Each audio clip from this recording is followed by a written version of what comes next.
Hey, everyone, welcome back to DoomSpeaker, where the shadows tell stories that'll haunt your nightmares. I'm your host, diving into the darkest corners of real-life terror. Today, we've got 3 true encounters so creepy they'll make your skin crawl and have you double-checking your locks tonight.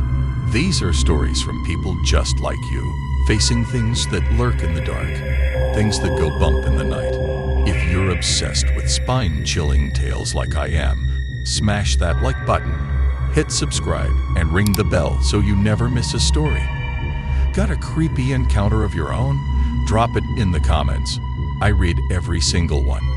Now, lock your doors, dim the lights, and let's dive into the darkness. My name is Ethan, and when I was 19, I thought I knew what fear was. But one night, on a deserted stretch of highway, I learned what it means to feel truly hunted. This is the story of the night I drove into a moment I'll never forget. A moment that still makes me check my rearview mirror every time I'm on the road. It was 2 a.m., and I was driving home from college, about 90 miles from the nearest town. I'd been on the road for hours, the kind of drive where the world feels like it's just you and the hum of your tires. My gas light had been on for longer than I wanted to admit, and when I saw the faint glow of a gas station up ahead, I let out a sigh of relief. It was one of those rundown places you only find in the middle of nowhere, peeling paint, a single pump, and a clerk who looked like he hadn't slept in days. I pulled in, the gravel crunching under my tires, and started filling up my tank. The air was heavy, the kind of quiet that feels like it's holding its breath. I didn't notice it at first, but across the lot, there was this pickup truck. Old, rusted, just sitting there in the shadows. No one got out, no one moved. I figured it was abandoned, or maybe someone waiting for a friend. I finished filling up, got back in my car, and pulled onto the highway. That's when I saw it. The truck's headlights flicked on, and it rolled out behind me. For the first mile, I told myself it was a coincidence. People drive at night, right? But then it got closer, too close. The truck was tailgating me, its grill filling my rearview mirror. I sped up to 70, then 80. It matched me, never falling back. I slowed to 50, crawling along the empty road. It slowed too, staying just a few feet from my bumper. My hands were sweating, gripping the wheel so tight my knuckles turned white. I kept thinking, who is this? What do? I grabbed my phone and called my friend, Ryan, on speaker. I tried to sound casual, like I wasn't freaking out, but my voice was shaking. Hey man, just checking in. I'm on the highway.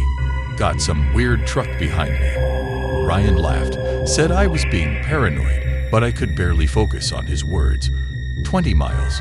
That's how long it went on. 20 miles of this truck shadowing me, matching every move I made. I kept glancing at the mirror, expecting to see a face, but the windshield was too dark, like a void staring back at me. Finally, I saw a diner up ahead, one of those 24-hour places with neon lights and truckers nursing coffee. I swerved into the lot, my tires screeching, and parked under the brightest light I could find. The truck didn't follow. It just sped past, disappearing into the night. I sat there, catching my breath, telling myself it was over. I got out to stretch my legs, and that's when I saw it. A folded piece of paper tucked under my windshield wiper.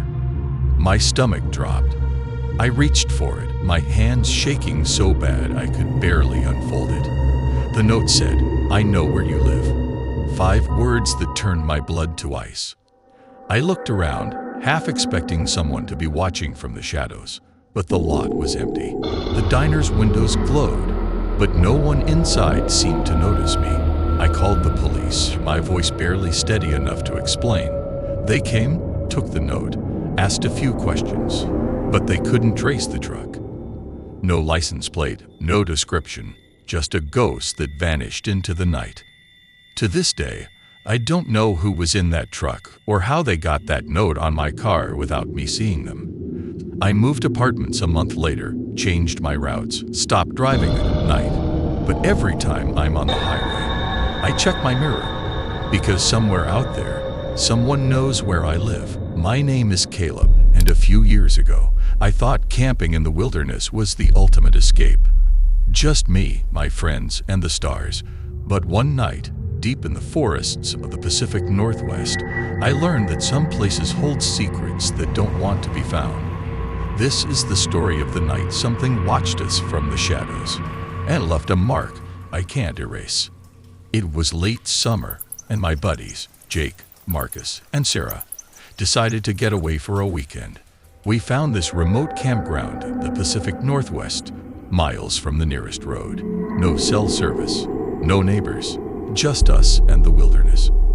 We'd been planning it for weeks, dreaming of starry nights and campfire stories. We set up camp in a clearing, surrounded by trees so thick they blocked out the moonlight. By midnight, we were settled in, swapping dumb stories and passing around a flask of whiskey. The fire was roaring, and everything felt perfect. Until it didn't. I don't know how to explain it, but I felt it first. A shift in the air, like the forest was holding its breath. The crickets, the frogs, everything just stopped. It was like the world went mute. I grabbed my flashlight, one of those heavy-duty ones that can light up a football field, and aimed it into the trees. That's when I saw it. About 50 feet away, just beyond the fire's glow, there was a figure, tall, human-shaped, standing perfectly still. It wasn't an animal, no bear, no deer. It was too upright, too deliberate. I froze, my heart pounding so loud I thought everyone could hear it. I called out, "Hey, who's there?" My voice sounded small, swallowed by the forest. No answer, just silence. Sarah whispered, "What is that?" And Marcus grabbed his camping knife, his face pale. Jake, always the tough guy, picked up his machete and said, "Let's go check it out." Against every instinct screaming at me to stay put, I followed him. We moved toward where I'd seen the figure, our flashlights slicing through the dark. But when we got there, nothing. No footprints, no broken branches, no sign anyone had been there. It was like the figure had vanished into the air. We searched for an hour, circling the camp, shining our lights into every shadow. Nothing. We told ourselves it was just our imaginations, maybe a trick of the firelight. But I couldn't shake the feeling that we weren't alone. We went back to the fire, tried to laugh it off, but no one slept much that night. I kept my flashlight in my hand, scanning the trees every few minutes, expecting to see that figure again. The next morning, we found something that made my blood run cold.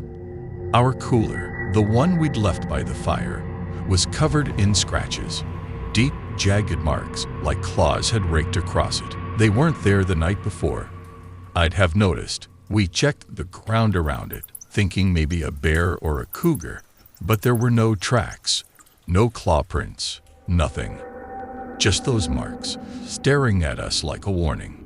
We didn't see much after that. We packed up our gear, doused the fire, and left at sunrise, the forest watching us the whole way. I've been camping plenty of times since, but never in that part of the Northwest. Those scratches, that figure, they stayed with me. I still wake up some nights, thinking I hear leaves rustling outside my window, wondering if whatever was out there that night is still watching, waiting for me to come back. My name is Lauren, and last summer, I thought a cheap motel room was just a place to crash during a road trip. But one night, in room 103, I came face to face with something that still haunts me. This is the story of the night I realized some doors should never be opened, and some eyes are always watching. It was July, and I was on a solo road trip across the country, chasing freedom after a rough year. I'd been driving for hours, my eyes burning, when I saw the motel off the interstate. It was the kind of place you'd miss if you blinked. Peeling paint, a flickering vacancy sign, and a vending machine that only took quarters. I was too exhausted to care.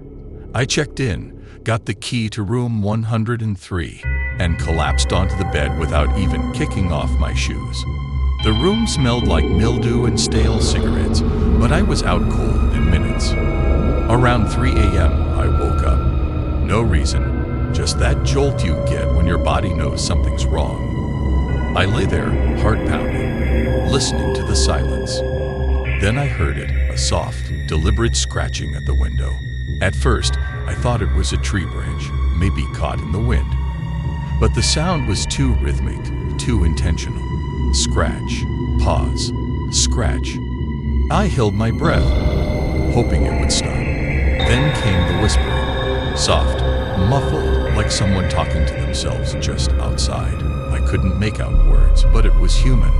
A low, uneven murmur that made my skin crawl. I don't know why I did it. Maybe I needed to know it wasn't just my imagination. But I crept to the window. My hands were shaking as I pulled the curtain back just an inch. That's when I saw him. A man standing right outside, his face pressed so close to the glass I could see the fog of his breath. He was wearing a hooded jacket, the kind that hid half his face, but his eyes, they were locked on mine, unblinking, like he'd been waiting for me to look. I froze, my breath caught in my throat. He didn't move, didn't run. He just stared, his lips curling into this slow, deliberate smile. I yanked the curtains shut and backed away, my heart hammering so hard I thought I'd pass out. I grabbed my phone and dialed the front desk, but it just rang and rang. No answer. I checked the door lock, the window latch, everything, praying he couldn't get in. When I peeked through the curtain again, he was gone, swallowed by the darkness. But I swear I could still hear that whispering, fainter now, like it was moving around the building. I sat on the bed, clutching my pocket knife, watching the window until dawn. The next morning, I went to the front desk to report it. The clerk, this older guy with tired eyes, just shrugged and said, "No one else was staying here last night. Must have been a drifter." But the way he said it, like he'd heard it before, made my stomach twist. I checked out, got in my car, and drove until the motel was just a speck in my rearview mirror. When I stopped for gas a few hours later, I noticed something in my bag, a scrap of paper I didn't recognize. It was crumpled, like it had been stuffed in there. Written in smudged ink were the words, "See you soon." I reported it to the police, but they said there was nothing to go on. No cameras, no witnesses, just my word. I threw the note away, but it didn't matter. I still feel him watching me sometimes, especially at night when I'm alone. I don't stay in motels anymore. I don't trust the shadows outside my window. Those 3 stories, each one a brush with something unexplainable, still give me chills. This is DoomSpeaker, where the shadows tell the stories that keep you awake. Have you ever had a creepy encounter that left you questioning everything? Drop it in the comments. I read every single one, and I might feature yours in a future video. If these tales got your heart racing, smash that like button, hit subscribe, and ring the bell so you never miss a story. Share this with your friends. And stay safe out there, because you never know who's watching. I'll see you in the next one.